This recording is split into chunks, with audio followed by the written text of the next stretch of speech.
Some of the most vivid dreams that people will see in their lives are usually of their loved ones that have passed away. And sometimes those dreams have really deep meanings to a point that they scare the person that saw them. How do we come to terms with this? Are we actually seeing the dead when we dream? And I was thinking about, which dream to narrate. And I remembered this incident with Tufayl ibn Amr ad-Dawsi, radiyallahu anhu. There are numerous dreams, but I want to start with this one for a reason.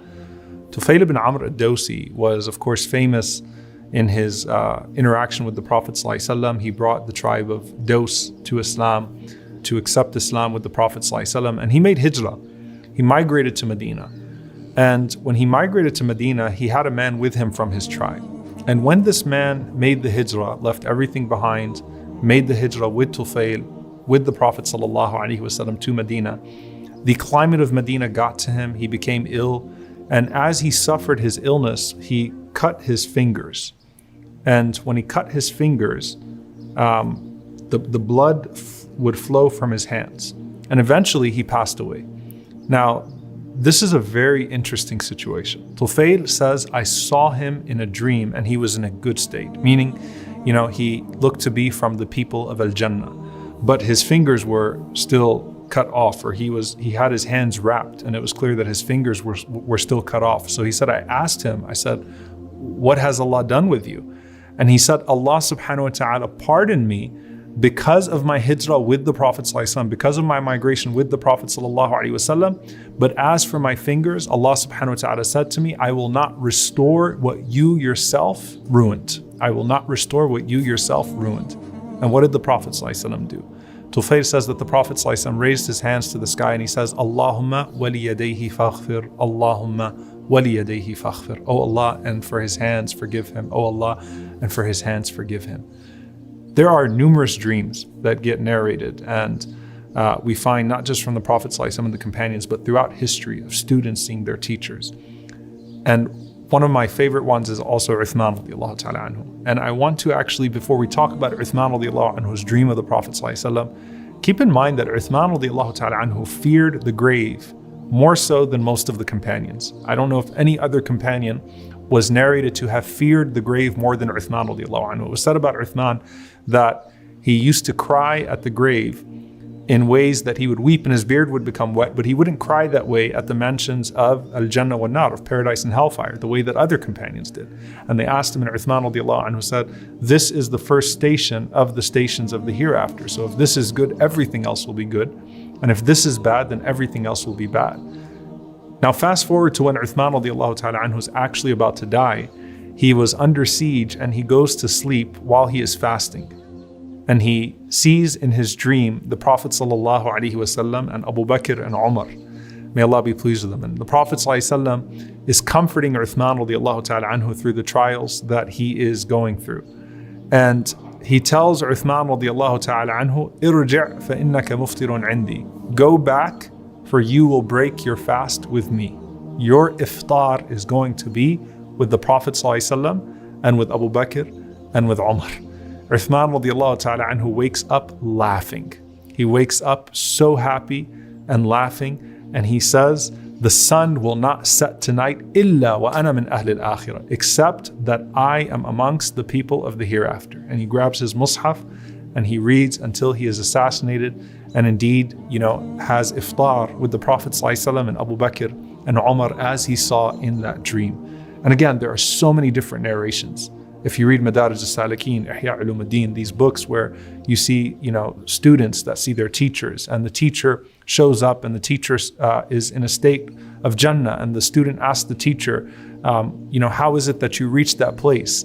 He says that Allah did not accept anything from me except for 2 rak'ahs that I prayed at night.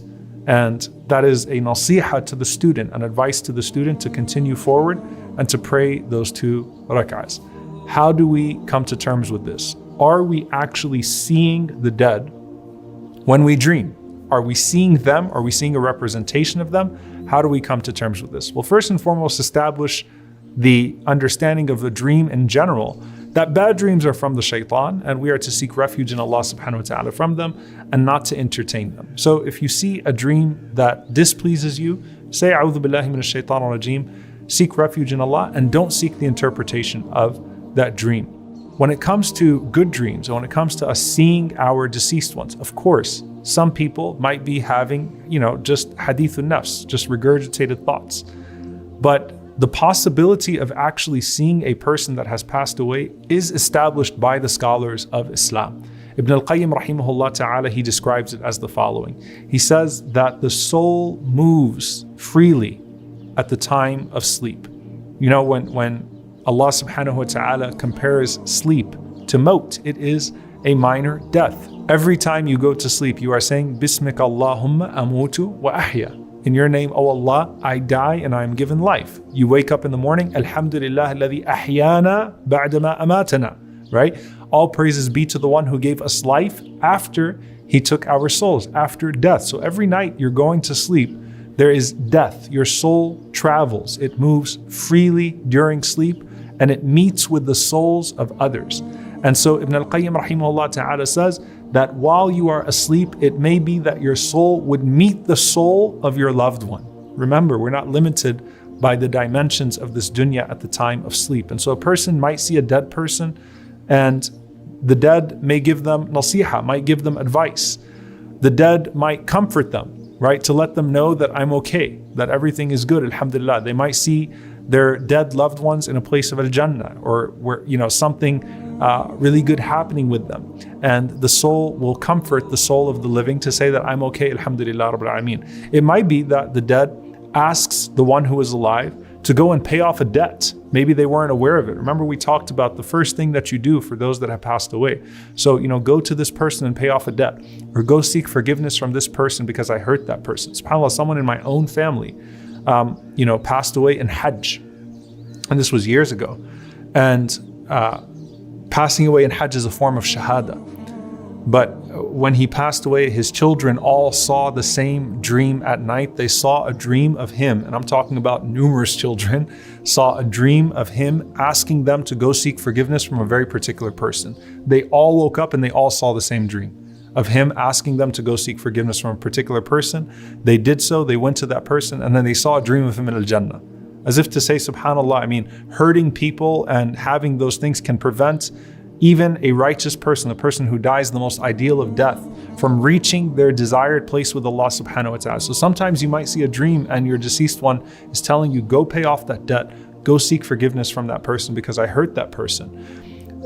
These are all things that we find narrated over and over and over again. And sometimes they might remind you of the hereafter. Sometimes you just seeing them reminds you of the hereafter. And that is also something that is there.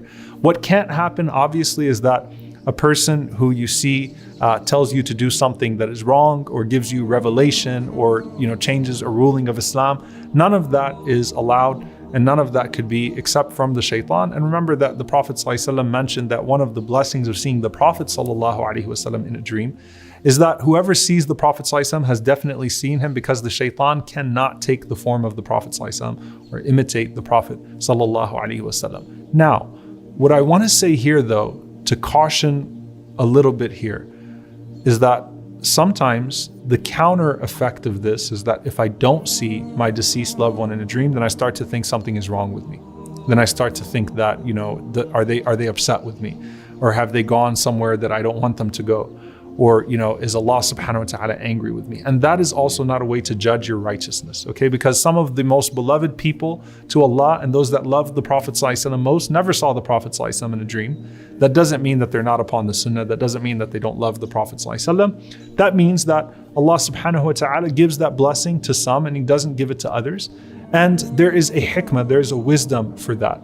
So yes, your soul may meet the soul of your deceased loved ones, and you may long for that, and that's okay. But don't judge your righteousness or wickedness except by the standards that Allah subhanahu wa ta'ala have set that transcend your death and the death of anyone else.